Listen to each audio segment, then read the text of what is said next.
Assalamualaikum warahmatullahi wabarakatuh. Selamat berjumpa kembali dengan saya, Syahrimin. Salam buat semuanya. Saat ini kita umat Islam di seluruh penjuru dunia sedang memasuki bulan bersejarah di kalangan umat Islam, yaitu bulan Rabiul Awal, bulan kelahiran baginda Rasulullah Shallallahu Alaihi Wasallam. Oleh sebab itu kali ini saya, Syahrimin, akan mencoba menceritakan secara singkat riwayat kelahiran sampai baginda Rasulullah Shallallahu Alaihi Wasallam wafat. Sebelum mendengarkan kisah baginda Rasulullah Shallallahu Alaihi Wasallam kali ini, mari kita berdoa. Bila ada saudara-saudara kita yang sakit, semoga disegerakan sembuh. Dan bila ada yang belum dapat jodoh, semoga disegerakan oleh Allah dapat jodoh. Yang belum dapat keturunan juga semoga disegerakan oleh Allah dapat keturunan. Dan semoga kita semua kelak di akhirat mendapatkan syafaat dari baginda Rasulullah Shallallahu Alaihi Wasallam. Amin ya rabbal alamin. Selamat mendengarkan. Riwayat baginda Rasulullah Shallallahu Alaihi Wasallam. Nama, Muhammad bin Abdullah bin Abdul Muthalib bin Hashim.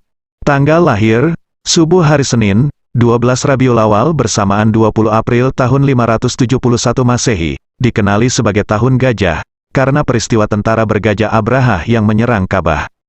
Tempat lahir, di rumah Abu Talib, Makkah Al-Mukarramah. Nama bapak, Abdullah bin Abdul Muthalib bin Hashim. Nama ibu, Aminah binti Wahab bin Abdu Manaf. Pengasuh pertama, Barakah Al-Habsyah, digelar Ummu Aiman, hamba perempuan bapak Rasulullah Shallallahu Alaihi Wasallam. Ibu susu pertama, Tuwaibah, hamba perempuan Abu Lahab. Ibu susu kedua, Halimah binti Abu Zuwaib As-Sadiyah, lebih dikenali Halimah As-Sadiyah, suaminya bernama Abu Kabsyah. Usia 5 tahun peristiwa pembelahan dada Rasulullah Shallallahu Alaihi Wasallam yang dilakukan oleh dua malaikat untuk membersihkan hatinya. Usia 6 tahun ibunya Aminah binti Wahab ditimpa sakit dan meninggal dunia di Al-Abwa, sebuah kampung yang terletak di antara Makkah dan Madinah.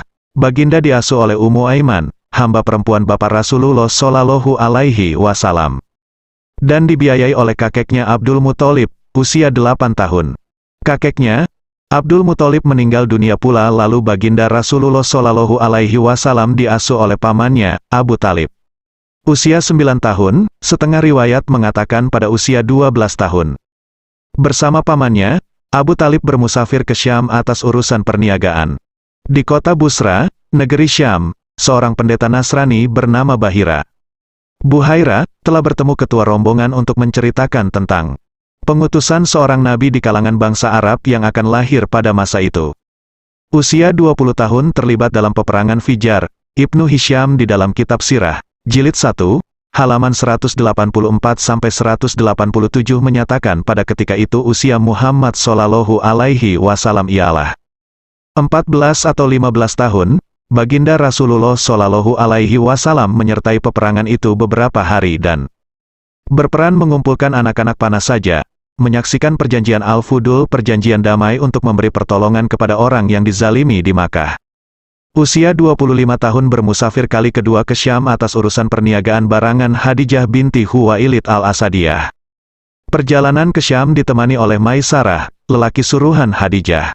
Baginda Rasulullah Shallallahu Alaihi Wasallam bersama-sama Abu Talib dan beberapa orang bapak saudaranya yang lain pergi berjumpa Amru bin Asad, bapak saudara Khadijah, untuk meminang Khadijah yang berusia 40 tahun ketika itu. Mas kawin baginda kepada Khadijah adalah sebanyak 500 dirham. Usia 35 tahun banjir besar melanda Makkah dan meruntuhkan dinding Ka'bah.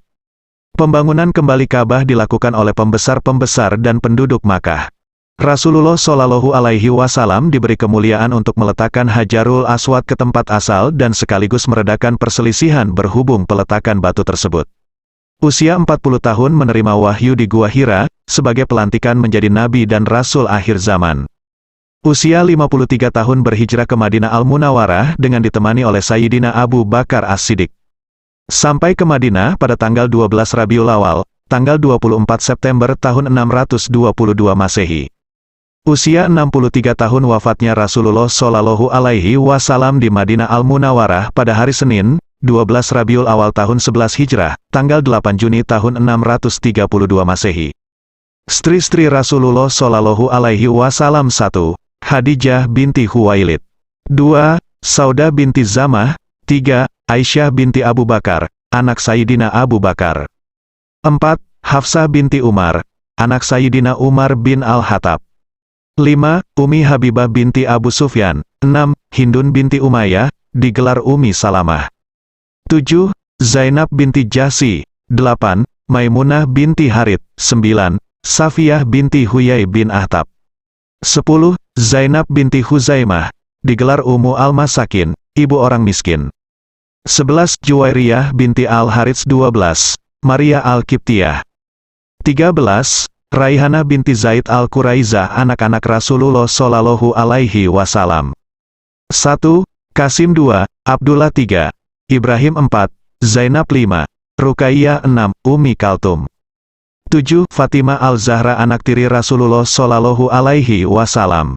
Hala bin Hind bin Habashi bin Zurara at-Tamimi, anak kepada Sayyidatina Khadijah bersama Hind bin Habashi. Ketika menikah dengan Rasulullah, Khadijah adalah seorang janda. Saudara sepersusuan Rasulullah Shallallahu Alaihi Wasallam.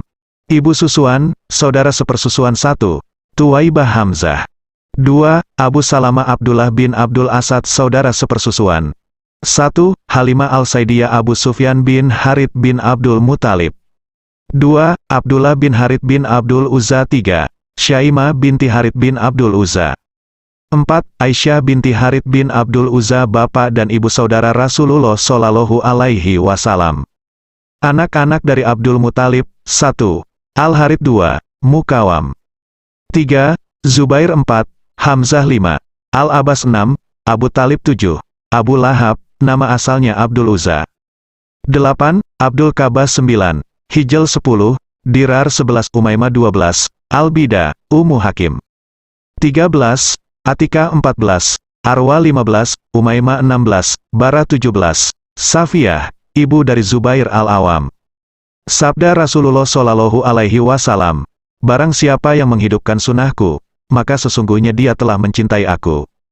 Dan siapa yang mencintai aku, niscaya dia bersama-samaku di dalam surga. Riwayat Al-Sajari daripada Anas. Nabi Muhammad Shallallahu Alaihi Wasallam manusia agung.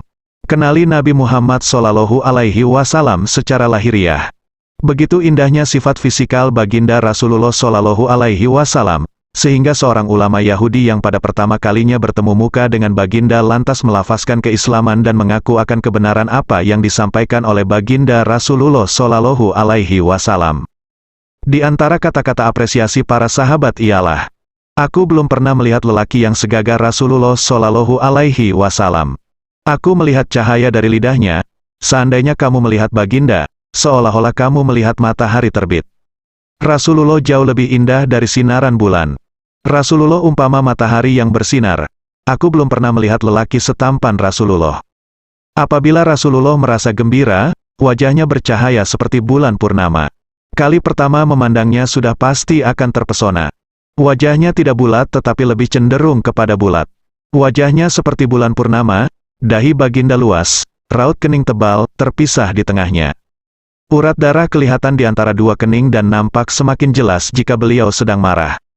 Mata baginda hitam dengan bulu mata yang panjang. Garis-garis merah di bagian putih mata, luas kelopaknya, kebiruan asli di bagian sudut. Hidungnya agak mancung, bercahaya penuh misteri, kelihatan luas sekali pertama kali melihatnya. Mulut baginda Rasulullah Shallallahu Alaihi Wasallam sederhana, luas dan cantik. Giginya kecil dan bercahaya, indah tersusun, renggang di bagian depan. Apabila berkata-kata, cahaya kelihatan memancar dari giginya.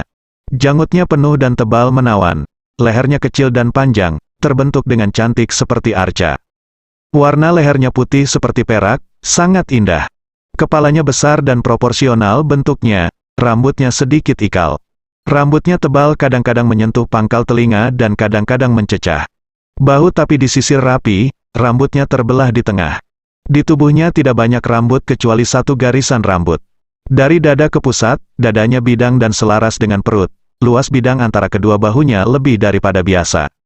Seimbang antara kedua bahunya, pergelangan tangannya lebar, lebar tapak tangannya, jarinya juga besar dan tersusun dengan indah. Tapak tangannya bagaikan sutera yang lembut, perut betisnya tidak lembut tetapi cantik. Kakinya berisi, tapak kakinya terlalu licin sehingga tidak melekat air. Terlalu sedikit daging di bagian tumit kakinya, warna kulitnya tidak putih seperti kapur atau coklat tapi campuran coklat dan putih.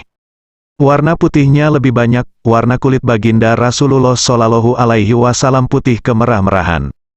Warna kulitnya putih tapi sehat, kulitnya putih lagi bercahaya.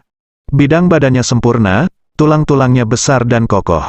Badannya tidak gemuk, badannya tidak tinggi dan tidak pula rendah, kecil tapi berukuran sederhana lagi gagah. Perutnya tidak buncit, badannya cenderung tinggi.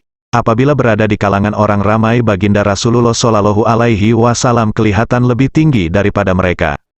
Kesimpulannya, Nabi Muhammad Shallallahu Alaihi Wasallam adalah manusia agung yang ideal dan sebaik-baik suri teladan sepanjang zaman. Dan penutup para nabi baginda Rasulullah Shallallahu Alaihi Wasallam adalah semulia-mulia insan di dunia dan di akhirat. Semoga ini bisa menambah rasa cinta saya, Syahrimin, kepada baginda Rasulullah Shallallahu Alaihi Wasallam. Bila ada kesalahan dalam kisah ini saya mohon ampun kepada Allah Subhanahu wa Ta'ala. Bila ada kekurangan dalam kisah ini mohon berikan saran dan kritikan di kolom komentar.